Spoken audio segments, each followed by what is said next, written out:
Some guy from Bangladesh just banned American citizens from owning firearms in Virginia. Saddam Salim, a state senator in Virginia, has crafted SB 749, banning all types of the possession, sale, etc. of firearms. It has passed the legislation. It's going to the governor's desk. She is a hardcore leftist and will most likely sign it. Saddam wasn't born in our country. He came here like 5 minutes ago in the year 2000. And he does not celebrate our history and our Constitution. You know, when you were a kid and you experienced those hot, muggy 4th of July nights, eating barbecue with the family, maybe holding a sparkler, watching the fireworks, he didn't experience that. Do you remember when you were in school, you said the Pledge of Allegiance, you sang My Country 'Tis of Thee, you learned all about American history, maybe you watched the cartoon about the Bill? Saddam didn't experience that. We have to stop the foreign invasion of our country with people who do not celebrate American ideals.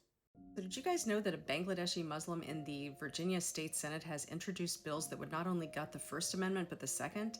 And the one that would gut the Second Amendment has passed the legislature and has now been sent to Governor Spanberger's desk, which is possibly the worst governor in the country that this could have been sent to.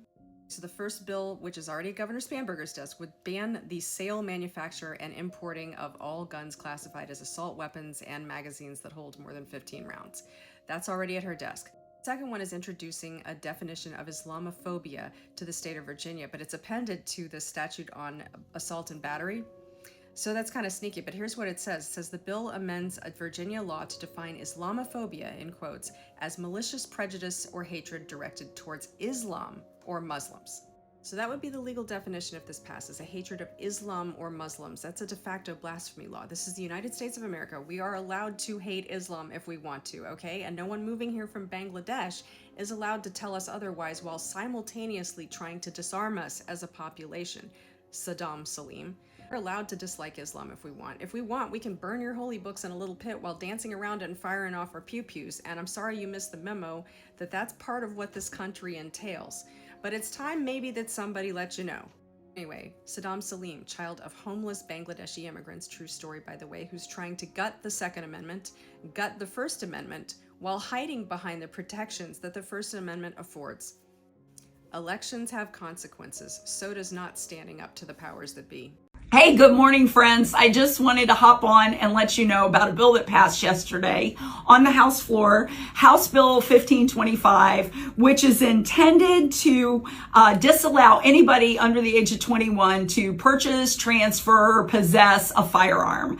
And I won't go into all the details, but it says no one under 21 can do this unless you're with an accompanying adult and you're hunting or you're going to a shooting range. Well, friends, go to the Code of Virginia and see what the definition of an adult is. It's somebody who's 18.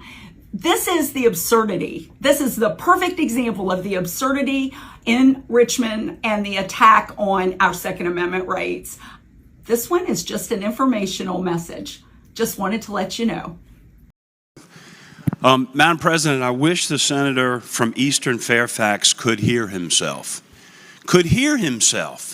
Because this job, we think this job has gotten dangerous in the last couple of years. Well, how many Virginians out there believe that they're in a situation where they need to protect themselves?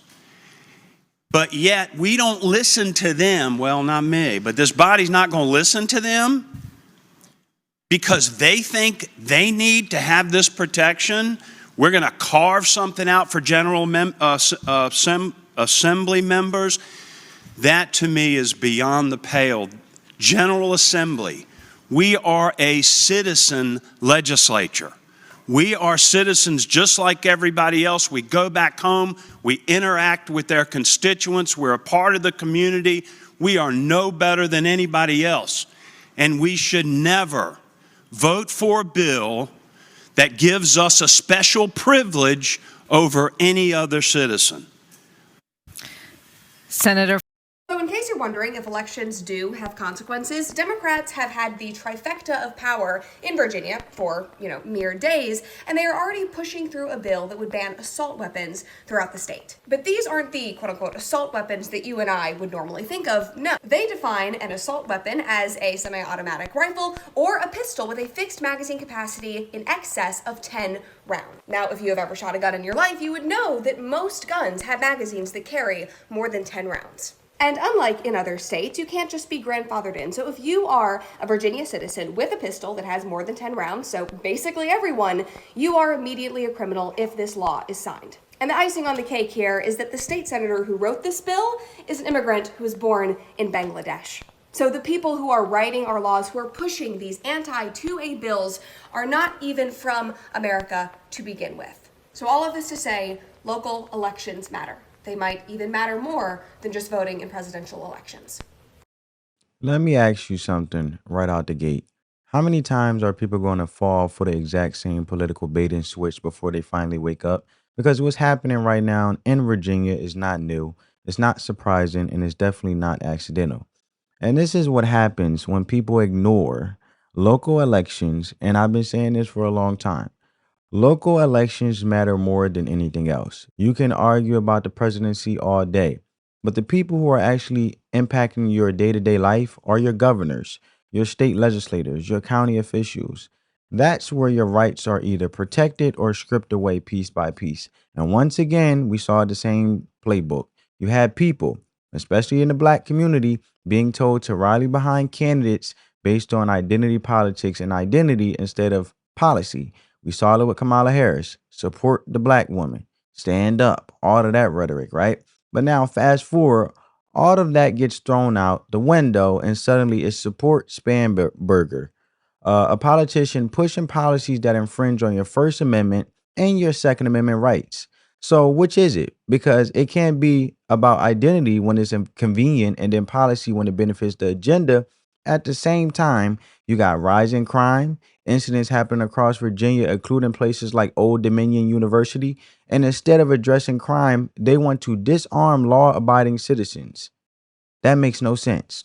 Criminals are being let out, enforcement is weak, and the solution is to make sure you can protect yourself. And that's backwards, completely backwards. And on top of that, they're pushing more taxes, more control, more government overreach, while everyday people are the ones dealing with the consequences. So today we're going to break all of this down and what's happening in Virginia, why it matters, and why this is not just a Virginia problem. It's a blueprint for what they want nationwide. And I'm talking about the Democrats, to be more specific. Hit the like button, share the video, and subscribe to the channel. All right. So everything, like I've been saying, everything we're seeing right now comes down to priorities. And the priorities coming out of these Democrat-led areas are completely upside down. You got rising crime, people afraid for their safety, businesses leaving, and instead of fixing these problems, the focus is on disarming law-abiding citizens. And if you think about how insane that is, criminals are being released, laws aren't being enforced the way they should be, and at the same time, the people who follow the law are being targeted with more restrictions. That's not leadership, that's failure. And then on top of that, they're piling on taxes, and we're just talking about dozens of new taxes. Taxes on walking your dog.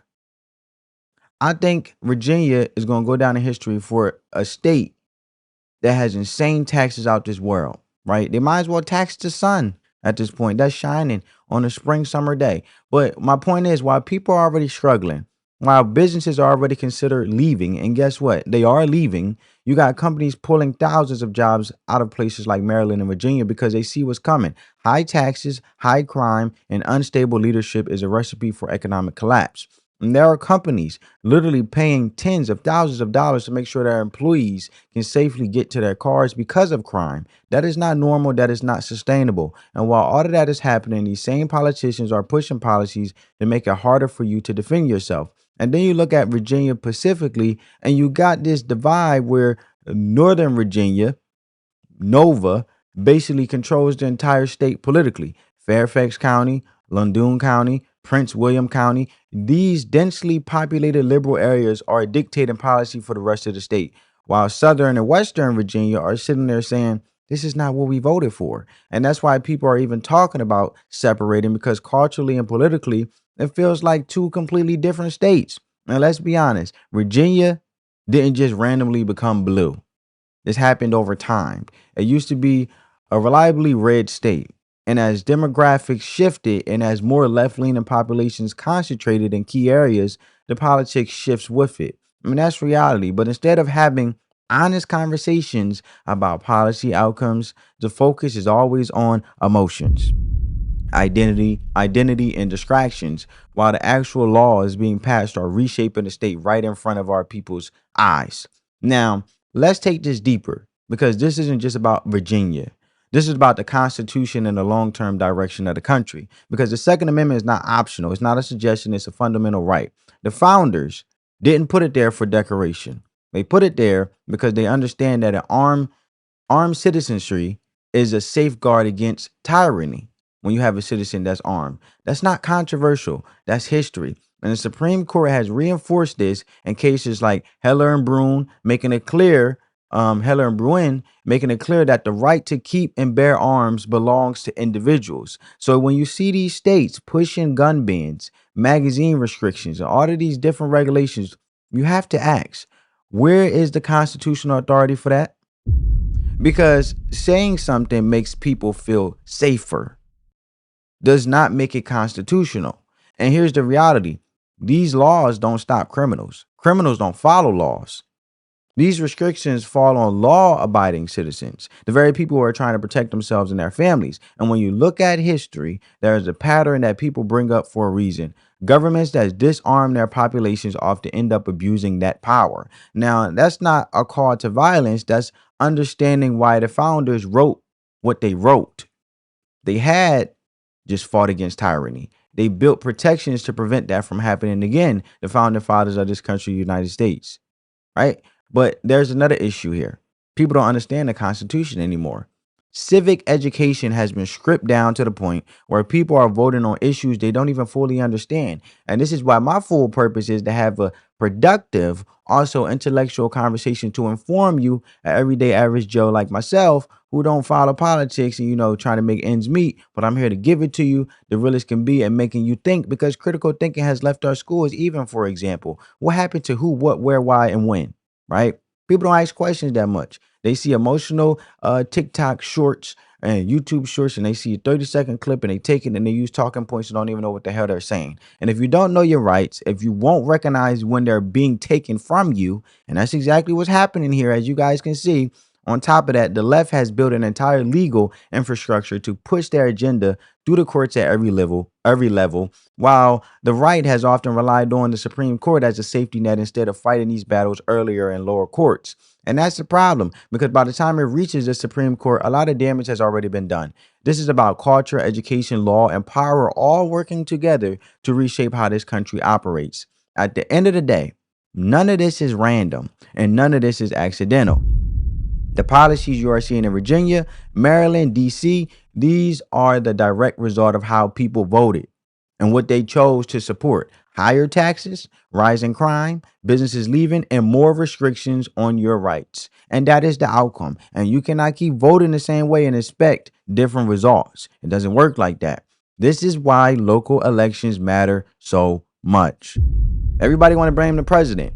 The president is just an individual who basically negotiates for fair trade, making sure money comes into the country, lowering the deficit, and making sure more opportunity within our trade partners from a geopolitical policy standpoint, while also protecting us with national security, because he is the commander in chief, the president, and making sure peace is amongst other countries and our allies and even our adversaries. Even if we don't like them, we don't have to like you, but we better together than apart when it comes to China and things like that, when it comes to resources. But however, we will not be taken advantage of. Now, when it comes to our little states, there are like many presidents where they actually control the budget. They spread the budget to where they want to. And they also have policies, as you can see what Virginia we're using as example for this conversation, where they can alter it. So, for example, Trump has negotiated obviously to lower the price of gas, right? And then do no tax on overtime, no tax on tips. But however, if your state, even if you're not being taxed federally, because Donald Trump has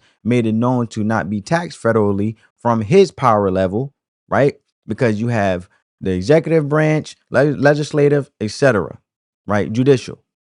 So if you have those three branches of power, which people don't seem to know anymore, the whole point I'm saying is it's a separation of powers for a reason, for people to not abuse the power. But as we can see, a power is still being abused through loopholes like illegals being able to vote individuals in because the Democrats are prioritizing party over people, right? And staying in control out of disrespect for basically praising and helping foreigners and illegals who shouldn't have been in the United States in the first place just to maintain power.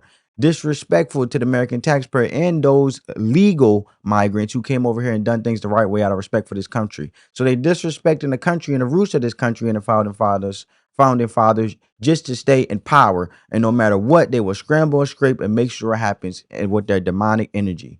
So I say all that to say is, if Trump, back to my example, is lowering the price of gas and get rid of the federal taxes with no taxes on overtime, no taxes on tip, no tax on gas, your state just swoops right in on the back end and say, we're going to tax them the same amount when the federal taxes were taking place. But now that federal taxes aren't taking place, we are going to tax them the same amount as if they were taxed federal taxes. So even if Donald Trump took it away, your governor and your state or your local legislators are sitting there saying we are going to tax them. So you're not going to feel like the price of anything is actually going down because your governor is working against the president.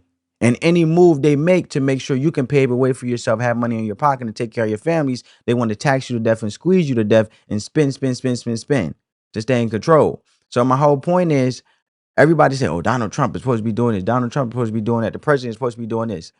You have to understand the separation of powers, and you need to get educated, right? And you have to understand why things are the way they are. Like, for example, with California, they have gas, right? They are receiving gas being shipped from another country like China coming in so they could supply their gas when we have oil right here in America. But they want to be eco, right? They want to be green. While electric bills are high and the cost of living is high. And now, when you look at it, even though Donald Trump has negotiated, our president negotiated on the price of lowering gas, your governors in your state is going right behind you and taxing you more within state tax. So you don't feel like gas is higher because the gas tax your governor can control. They can actually increase, right? So this is why elections matter so much, because these are the decisions that affect your everyday life. This is why you have to actually pay attention to candidates, not their identity, not their personality, but their policies and what they actually stand for. Because once they get in office, they are making decisions that impact your safety, your finances, and your freedom. And if you're not paying attention, you will feel it. And there's also a bigger issue here. People have to stop voting based on emotion and start voting based on principle, because the Constitution is the foundation of this country. And if you allow it to be chipped away piece by piece, eventually you won't recognize what this country has become. So the takeaway is simple. Wake up. Wake up. That's the one of the mic drops. Okay, I'm going to give it to you. I'm going to give you the game. Pay attention. You got to pay attention now. Talking to you like I'm the same way I would tell my child, out of love, right? Get informed and hold people accountable, because if you don't, someone else will make those decisions for you, and you might not like where that leads. I want to hear from you though. What do you think about what's happening in Virginia across the DMV? Drop your thoughts in the comments, hit the like button, share this video, subscribe to the channel, and turn on your post notifications so you never miss another upload. On that note, family, love you guys. Spread that peace, love, and positivity. Peace.